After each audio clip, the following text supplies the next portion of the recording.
Hello प्यारे बच्चों, नमस्कार। स्वागत है आप सभी का।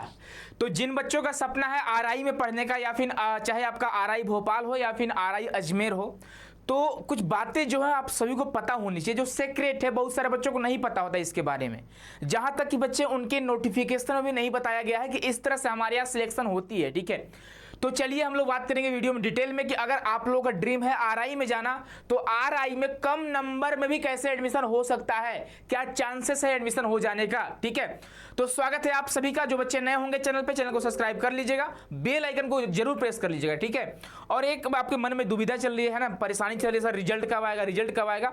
कोई बात नहीं, रिजल्ट आएगा, परेशान नहीं हुई है आप लोग। ठीक है, बाकी जो सारी चीजें रिजल्ट से पहले का, वो सारी चीज आप लोग जान लीजिए। कुछ डॉक्यूमेंट वगैरह है उसको अच्छे से इकट्ठा कर लीजिए। ठीक है, इन सभी बातों आप ध्यान दीजिएगा, है ना। चलिए यहाँ पे आपको कुछ चीजें दिखाई दे रहा होगा, है ना।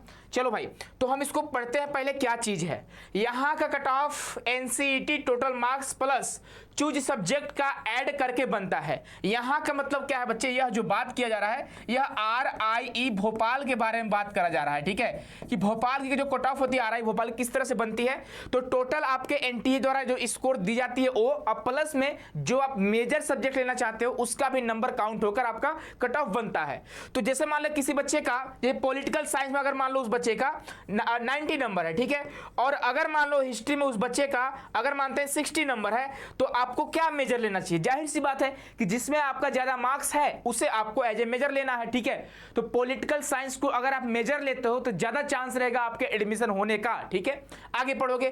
फर्स्ट राउंड काउंसलिंग में एडमिशन के लिए 350 प्लस वालों का हो गया था, यानी 350 वाले बच्चों का एडमिशन हो चुका था। ठीक है, और यह जो बात कर रहे हैं पिछले साल का बोल रहे हैं। ठीक है, एंड सेकेंड काउंसलिंग में 300 प्लस वालों का एडमिशन हो गया था सेकेंड काउंसलिंग में। थर्ड काउंसलिंग में और कम नंबर वाले बच्चों का एडमिशन हो गया होगा, है ना। चलो अब यहां पे बात करेंगे बच्चे, यह जो है आरआई अजमेर की बात कर रहे हैं। यह जो है यह आरआई अजमेर की बात कर रहे हैं। हाँ, बट वहां का मेरिट लिस्ट दूसरे तरीके से बनता है। अजमेर में आपका सिर्फ फर्स्ट प्रेफरेंस में ही यदि आपका कट ऑफ पार हुआ तो सिलेक्शन होता है। यदि आपका सेकेंड प्रेफरेंस के लिए नंबर पार हो रहा है तो आपका सिलेक्शन नहीं होगा। ठीक है, चलो आगे बढ़ो। बट भोपाल में 1 2 3 सब में देखा जाता है, मतलब तीनों डोमेन में आपका देखा जाता है किसमें आपका ज्यादा मार्क्स है।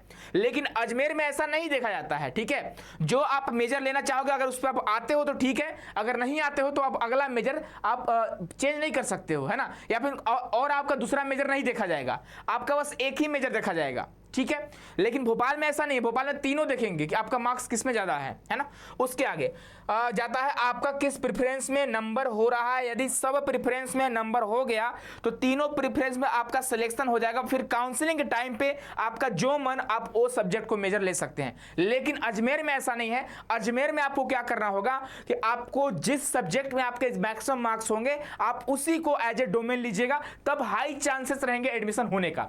तो यह बच्चे ट्रेलर था, अब असली पिक्चर हम लोग आगे देखते हैं। डिटेल में जानेंगे किस तरह से आप सभी का सिलेक्शन हो सकता है, क्या वहां का एलिजिबिलिटी क्राइटेरिया है, ड्रॉप ईयर का क्या प्रॉब्लम है। ठीक है, उसके अलावा कट ऑफ क्या आते हैं, उन सभी के बारे में डिटेल में जानेंगे। लास्ट ईयर कितना कट ऑफ गया था आरआई भोपाल में या फिर आरआई अजमेर में। ठीक है, चलिए तो हम लोग वीडियो में आगे बढ़ते हैं। उससे पहले आप सभी को बता दें बच्चे कि अगर आप लोग एनसीईटी, अगर जो आपके जूनियर भाई बहन वगैरह एनसीईटी का प्रिपरेशन करना चाहते होंगे, उन्हें एनसीईटी कॉन्सेप्ट के बारे में जरूर सजेस्ट करिएगा कि एनसीईटी कॉन्सेप्ट का पहला जो बैच होता है बच्चे, श्योर सिलेक्शन बैच, जिनमें से आप में से बहुत सारे बच्चे श्योर सिलेक्शन बैच में होंगे और जो भी एडमिशन ले रहे होंगे। ठीक है, चाहे आपका बीए बीएड हो, चाहे बीएससी बीएड हो बच्चे, चाहे आपका बीकॉम बीएड हो, है ना। किसी भी स्ट्रीम से आप अगर बिलोंग करते हैं तो आप अपने जूनियर भाई बहन को या फिर जिन बच्चों का मार्क्स कम आ रहा होगा वो बच्चे जल्दी से जल्दी ज्वाइन कर लीजिएगा।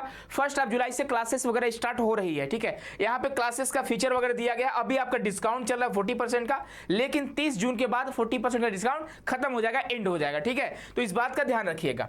चलिए नेक्स्ट यहाँ पे आगे बढ़ते हैं। आगे कुछ खास चीज आपको शायद दिखाई नहीं दे रहा होगा, है ना। ठीक, यहाँ पे बच्चे आपको दिखाई देगा क्षेत्रीय संस्थान अजमेर, यानी अजमेर का आपको कैंपस का बच्चे आपको फ्रंट व्यू दिखाई दे रहा होगा। एक कैंपस का फ्रंट व्यू है ये बच्चे, मेन गेट है आपके आरआई अजमेर में जाने का। ठीक है, चलो आगे बढ़ेंगे तो यहाँ पे आप देखोगे बीएससी बीएड या फिर बीए बीएड, उन सभी के बारे में एलिजिबिलिटी क्राइटेरिया वगैरह दिया हुआ है, कैसे चीजें हैं, क्या क्या है। अगर हम बात करते हैं फिजिकल साइंस ग्रुप का तो फिजिक्स केमिस्ट्री और मैथमेटिक्स होना चाहिए। बायोलॉजिकल साइंस ग्रुप में अगर आपका बॉटनी जियोलॉजी केमिस्ट्री है तब आप एलिजिबल हो, और कुछ खास चीज यहाँ पे आपको नहीं पढ़ना है। चलो आगे और हम लोग देखते हैं। ठीक है, इसके बारे में डिटेल में जानते हैं। सुनो, अगर आप आरआई अजमेर से बीए बीएड करना चाहते हो तो आपको किन किन बातों का ध्यान रखना होगा। तो this programme provides complete integration of content social science and humanities, ठीक है। उसके बाद अगर और कुछ खास चीज आपको जानना है, कुछ खास चीज नहीं जानना है, ठीक है। सुनो, अगर हम बात करते हैं बीए बीएड का, तो आपका 10+2 होना चाहिए, आपका 12th पास होना चाहिए। और 12th में देखो भाई यहाँ पे लिखा हुआ है कि आपका 50% मार्क्स होना चाहिए, देख लेना। और बाकी अगर बात करते हैं एससी वाले बच्चों का, एसटी वाले बच्चों का, पीडब्ल्यूडी वाले बच्चों का, तो 45% 5% का आपको यहाँ पे रिलैक्सेशन वगैरह दिया गया है, ठीक है। और कुछ खास चीज आपको जानना है तो नहीं जानना है ना। चलो ठीक, आगे बढ़ते हैं। यहाँ पे आप देखो दोनों स्ट्रीम का दिया गया। साइंस स्ट्रीम में कौन कौन से सब्जेक्ट आपको एज ए मेजर मिलेंगे यहाँ पे पढ़ने को, ठीक है। आप सोचते हो ना कि सर कौन कौन से सब्जेक्ट पढ़ना चाहिए, तो कौन कौन से मेजर मिल सकते हैं आपको। तो देखो, अगर हम बात करते हैं साइंस स्ट्रीम का, तो physics, chemistry, mathematics, applied mathematics, computer science, informatics, practice आपका, बायोलॉजी, बायोलॉजिकल स्टडीज होगा, बायोटेक्नोलॉजी होगा, बायोकेमिस्ट्री हो गया, ये सारे आपके मेजर सब्जेक्ट होंगे। आर्ट्स स्ट्रीम की बात करेंगे तो geography, geology, history, economics, political science, language में हिंदी, इंग्लिश एंड उर्दू भी यहाँ पे अवेलेबल है, ठीक है। आप इनमें से कोई भी सब्जेक्ट को मेजर के रूप में यानी ऑनर्स के रूप में आप लेकर पढ़ सकते हो, ठीक है। चलो, बहुत सारे बच्चों को मेजर और ऑनर्स में डिफरेंस नहीं पता होता है ना। चलो, यहाँ पे आपका सीट का मैट्रिक्स दिया गया है, आप सभी को पता होगा। आरआई में 100 सीट बीएससी बीएड के लिए होते हैं और 50 सीट जो होते हैं वो बीए बीएड के लिए होते हैं, ठीक है। तो 100 सीट में किस तरह से सीट को डिवाइड करा गया है, फिजिक्स के रूप में आप देखोगे बच्चे 20 सीट है यहाँ पे, केमिस्ट्री में आप देखोगे 20 सीट है, मैथमेटिक्स में 20 सीट है, बॉटनी में 20 सीट है और आपके जूलॉजी में भी 20 सीट है, यानी टोटल आपके 100 सीट यहाँ पे अवेलेबल है, ठीक है। 5% का रिलैक्सेशन होता है पीडब्ल्यूडी वाले बच्चों के लिए, है ना। चलो नेक्स्ट आगे बढ़ेंगे। यहाँ पे बीए बीएड का देखोगे English, Hindi, Urdu, history, geography है। यहाँ पे इस तरह से सीटें डिवाइडेड है ना। यानी कि यहाँ पे आई थिंक आपको मेजर के रूप में पॉलिटिकल साइंस वगैरह नहीं मिल पाएगा, आपको इंग्लिश, हिंदी, उर्दू और हिस्ट्री और जियोग्राफी ही मिल पाएगा, इस बात का ध्यान रखिएगा, ठीक है। चलो नेक्स्ट आगे बढ़ते हैं। आगे और चीज हम लोग जानते हैं, और क्या क्या चीज जानना है। यहाँ पे देखो बच्चे, फी स्ट्रक्चर की बात करेंगे तो आप फी स्ट्रक्चर देख सकते हो। अगर आरआई अजमेर की बात करें बच्चे, तो यहाँ पे 29,000 रुपए लगते हैं एक सेमेस्टर का फिक्स, ठीक है। और हॉस्टल जो है सभी को मिल जाता है, इस बात का ध्यान रखना, हॉस्टल सभी बच्चों को मिल जाता है। और सुनो, अगर आपको आरआई अजमेर हो या फिर आरआई भोपाल हो, अगर बीए बीएड करना है तो वही बच्चे एलिजिबल हैं जिनके एनसीटी के एग्जाम में डोमेन में आर्ट्स स्ट्रीम का सब्जेक्ट होगा। आपके 12th में चाहे कुछ भी सब्जेक्ट हो, कोई फर्क नहीं पड़ता है, ध्यान रखिएगा। लेकिन आपके एनसेट के एग्जाम में ह्यूमैनिटीज के सब्जेक्ट होने चाहिए, तब आप वहां से बीए बीएड कर सकते हो, आरआई अजमेर हो या फिर आरआई भोपाल हो। ध्यान रखिएगा, जिन बच्चों का डोमेन में मैथमेटिक्स होगा, फिजिक्स होगा, केमिस्ट्री होगा, वो बच्चे आरआई से बीए बीएड के लिए एलिजिबल नहीं है, ओनली बीएससी बीएड के लिए एलिजिबल रहेंगे। बीए बीएड उनको नहीं मिल पाएगा, ध्यान रखिएगा। आपके एटलीस्ट 2 सब्जेक्ट आपके आर्ट्स के होने चाहिए, ह्यूमैनिटीज के आपके 2 सब्जेक्ट होने चाहिए, तब आप बीए बीएड के लिए एलिजिबल रहोगे, ठीक है। चलो, और कुछ खास चीजें आप यहां पे देख सकते हो। अब हम बात करेंगे आरआई भोपाल के बारे में। आपको आरआई भोपाल का मेन गेट दिखाई दे रहा होगा, ठीक है। नेक्स्ट चलो हम आरआई भोपाल के बारे में बात करते हैं। यहां से अगर बच्चे बीएससी बीएड आपको करना है तो किन किन बातों का ध्यान रखना होगा, ध्यान रखिएगा। तो पहले हम लोग बात करते हैं बीएससी बीएड के लिए, तो कौन कौन से आपको यहाँ पे सब्जेक्ट मेजर के रूप में मिलेंगे। तो फिजिक्स मिलेगा, केमिस्ट्री मिलेगा, मैथमेटिक्स, जूलॉजी और बॉटनी मिलेगा, ठीक है। उसी के अलावा बच्चे आप देखोगे यहाँ पे आपके 12th में एटलीस्ट 50% मार्क्स होने चाहिए। और सुनो ध्यान से, आरआई अजमेर हो या फिर आईआईटी हो या फिर एनआईटी हो, ये बोलता है कि अगर आप लोग अपने एनसेट के एग्जाम में सारे सब्जेक्ट को ऑल सब्जेक्ट अटेम्प्ट किए हो तब तो एलिजिबल हो। अगर आपने किसी भी सब्जेक्ट को छोड़ा है, एक भी क्वेश्चन अटेम्प्ट नहीं करा है, तब आप एलिजिबल नहीं रहोगे, चाहे आरआई हो या फिर आईआईटी हो। इससे पहले आपको आईआईटी का वीडियो मिला होगा, ऑल आईआईटी। बायोलॉजी है कि नहीं आईआईटी में, एक आईआईटी जो बायोलॉजी वाले बच्चों को मौका देता है, लेकिन आपके एनसेट के एग्जाम में बायोलॉजी, 12th में बायोलॉजी नहीं, 12th में मैथमेटिक्स होना चाहिए। उसी के साथ आईआईटी में देखोगे सेकेंड ड्रॉपर अलाउड नहीं है, लेकिन यहाँ पे सेकेंड ड्रॉपर अलाउड है, ठीक है। यानी अगर आपका 12th 2023 में हुआ है, 24 में हुआ है, 25 में हुआ है, तब आप एलिजिबल हो, अन्यथा एलिजिबल नहीं रहोगे, ठीक है।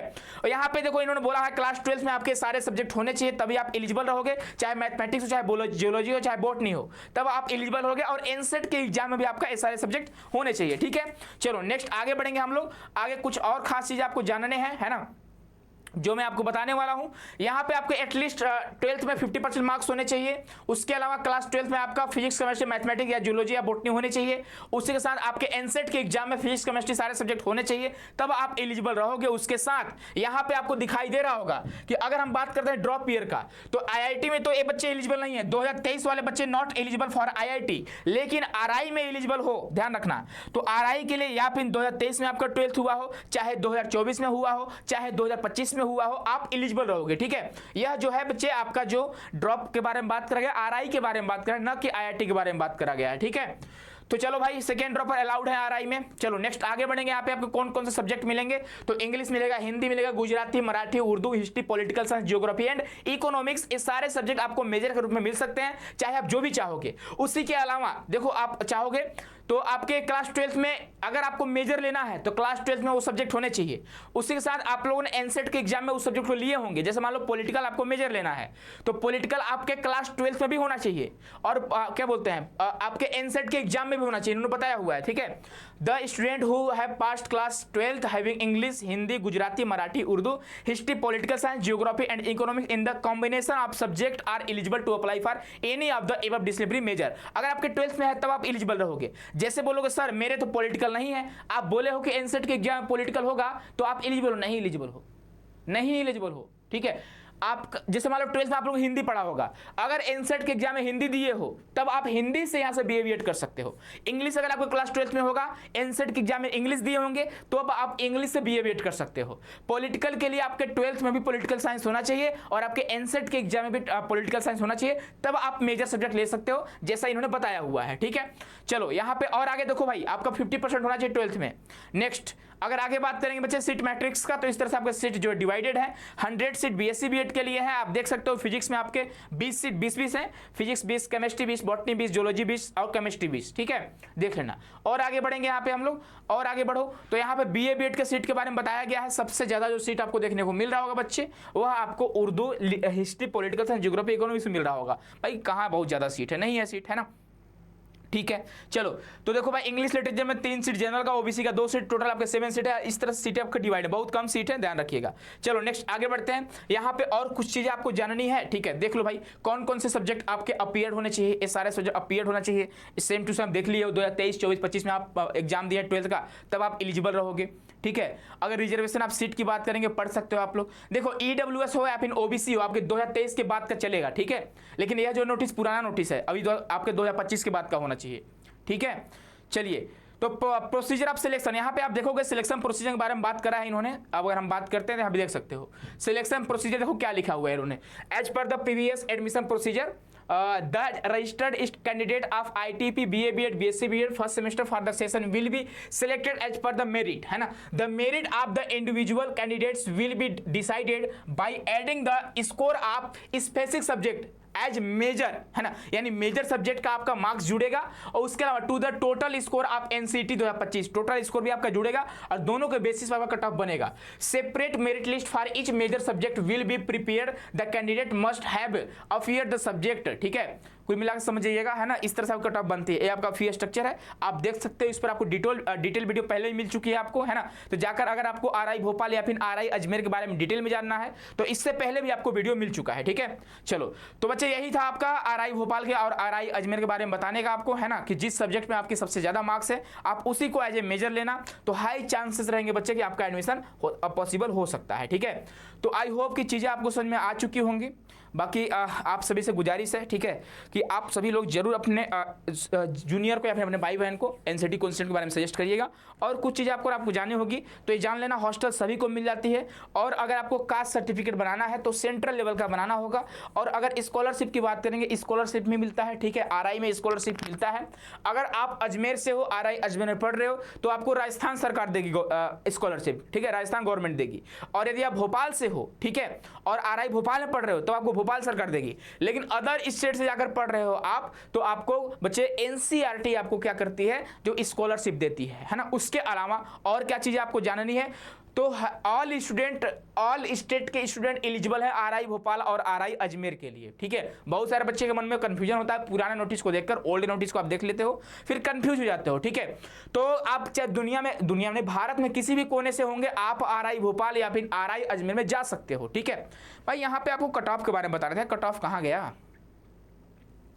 बच्चे? यहाँ पे मुझे आपको कट ऑफ के बारे में बताना था, कट ऑफ चला गया है। ठीक है, अगर बच्चे मैं कट ऑफ के बारे में आपको बताऊं, ध्यान से हमारी बातों को सुनना, कट ऑफ के बारे में बताऊं बच्चे आपको। ठीक है, तो कट ऑफ वाली स्लाइड थोड़ा हाइड हो चुकी है ना। सुनो, कट ऑफ के बारे में थोड़ा आपको बता देते हैं कि कट ऑफ लास्ट ईयर कितना गई थी। अगर बच्चे हम बात करते हैं आरआई अजमेर का, एक तरफ लिखेंगे आरआई अजमेर, इसको ध्यान से देखना भाई, आरआई अजमेर, और इसका आपका आरआई भोपाल के बारे में बात करते हैं। ठीक है, अगर बात करते हैं बच्चे यहाँ पे जनरल कैटेगरी का, हम सिर्फ जनरल कैटेगरी का बात करेंगे, ओबीसी वाले बच्चे थोड़ा कम कर लेंगे, ईडब्ल्यूएस थोड़ा कम कर लेंगे, एससी एसटी वाले और कम कर लेंगे। ठीक है, तो सुनो, जूलॉजी के लिए बात करें, जूलॉजी में 320 गया था, 320 प्लस गया था कट ऑफ जूलॉजी की बात करें। अगर बॉटनी की बात करें बच्चे, तो बॉटनी में आपका 240 गया था, बॉटनी में आपका 240 प्लस गया था। उसी के साथ बच्चे हम बात करते हैं फिजिक्स का, तो भैया फिजिक्स में 200 प्लस में एडमिशन हुआ है जनरल कैटेगरी में। उसी के साथ आगे बढ़ेंगे तो केमिस्ट्री और मैथमेटिक्स के लिए, केमिस्ट्री के लिए प्लस मैथमेटिक्स के लिए 340 गया हुआ है। तो देख लो भाई कौन से मेजर सब्जेक्ट में कितने कट ऑफ गए हुए हैं, है ना,